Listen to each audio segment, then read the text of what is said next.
कांग्रेस का बाड़मेर का एमएलए मेवाराम जैन भारत का एकमात्र अपराधी है जिसकी एक नाबालिग बच्ची के साथ दुष्कर्म की 1 घंटे की सीडी है। इसके बावजूद हाईकोर्ट से उसको रिलीफ मिल गई।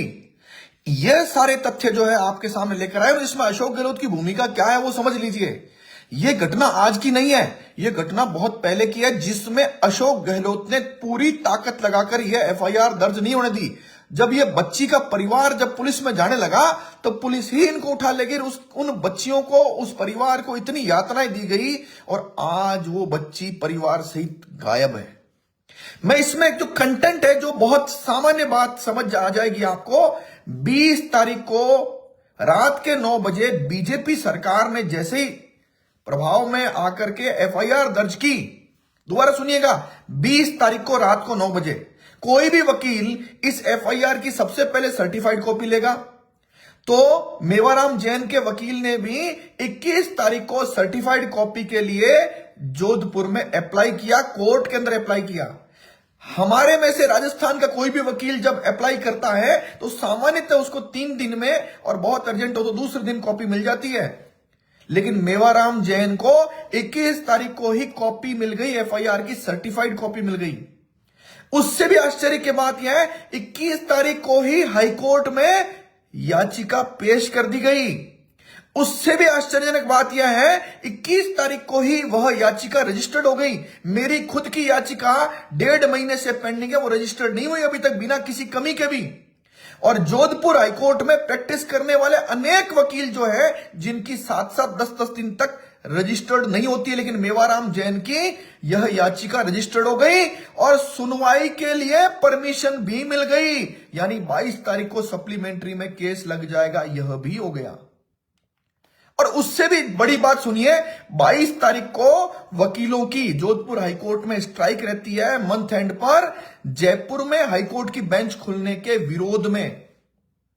लेकिन जब कोई अपराधी बड़ा होता है, जब कोई वकील बड़ा होता है और जब कोई फीस बड़ी होती है तो हाईकोर्ट के समक्ष अनेकों वकीलों ने लाइव सुना है कि उनके वकील श्री विकास बालिया जी ने और चक्रवर्ती सिंह वकील साहब ने हाईकोर्ट जज साहब को आर्ग्यूमेंट में सबसे पहले बोला कि साहब हमको बार एसोसिएशन ने बहस करने की हड़ताल में भी अनुमति दे दी है।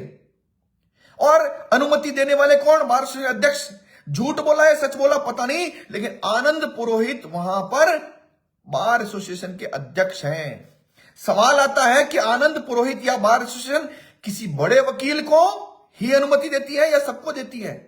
बहुत सारे क्लाइंट्स और वकील 22 तारीख को परेशान हो रहे थे क्योंकि स्ट्राइक थी, लेकिन मेवाराम जैन परेशान नहीं हो रहे थे। और उसके बाद जब सुनवाई शुरू होती है तो सुनवाई में सरकारी वकील यानी अशोक गहलोत की कांग्रेस सरकार द्वारा नियुक्त वकील पैरवी करता है। लेकिन पैरवी करते समय लाइव में भी मौजूद था और अनेकों वकील मौजूद थे, कोई भी पैरवी में मेवाराम जैन के खिलाफ एक शब्द भी नहीं बोला गया। सवाल इतना सा है कि जो इम्यूनिटी, जो ताकत एक नेता को, बलात्कारी नेता को मिली, आप सोचिए इस नेता मेवाराम जैन के अलावा कोई भी व्यक्ति जिसकी एक नाबालिग बच्ची के साथ 1 घंटे की दुष्कर्म की वीडियो सीडी हो और एफआईआर में यह मेंशन हो, फिर भी क्या गिरफ्तारी पर रोक मिलती है? इतनी बढ़िया बेंच थी जिसके सामने इनकी पैरवी हुई। ये वही बेंच है जिसने मेरे मामले में यह कहा था 10 साल पहले झूठा पाए गए मामले में एफआईआर पेश हो चुकी है, लेकिन पुलिस को अनुसंधान की हम छूट देते हैं। फिर भी ये वही बेंच है। इतनी बढ़िया बेंच थी कि पुलिस की बात को ढंग से, लेकिन पुलिस को चाहिए तो सही, लेकिन कोई रखने वाला था नहीं। और जब रखने वाला नहीं था तो यह नतीजा आपके सामने आया। और सुनिए, बहुत रोचक बात है कि यह सवाल हाईकोर्ट जोधपुर के सभी वकीलों को करना पड़ेगा कि क्या केवल बड़ा वकील होने से या बड़ा क्लाइंट होने से या कोई नेता होने से या फीस बड़ी होने से आप किसी वकील को स्ट्राइक में भी अनुमति देते हो?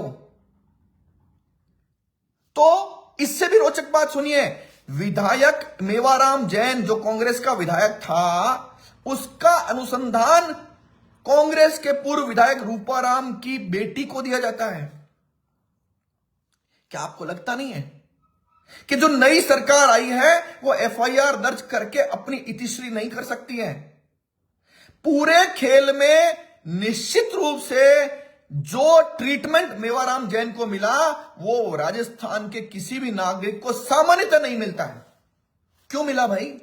क्यों? नेता है, क्योंकि वो गैंगरेप करने वाला नेता है। और सुनिए, मेवाराम जैन बाड़मेर के इतने कुकर्म है कि आज से 12 साल पहले भी मेवाराम जैन ने एफआईआर दर्ज कराई थी एक महावीर जैन के खिलाफ कि साहब इसके पास एक सीडी है।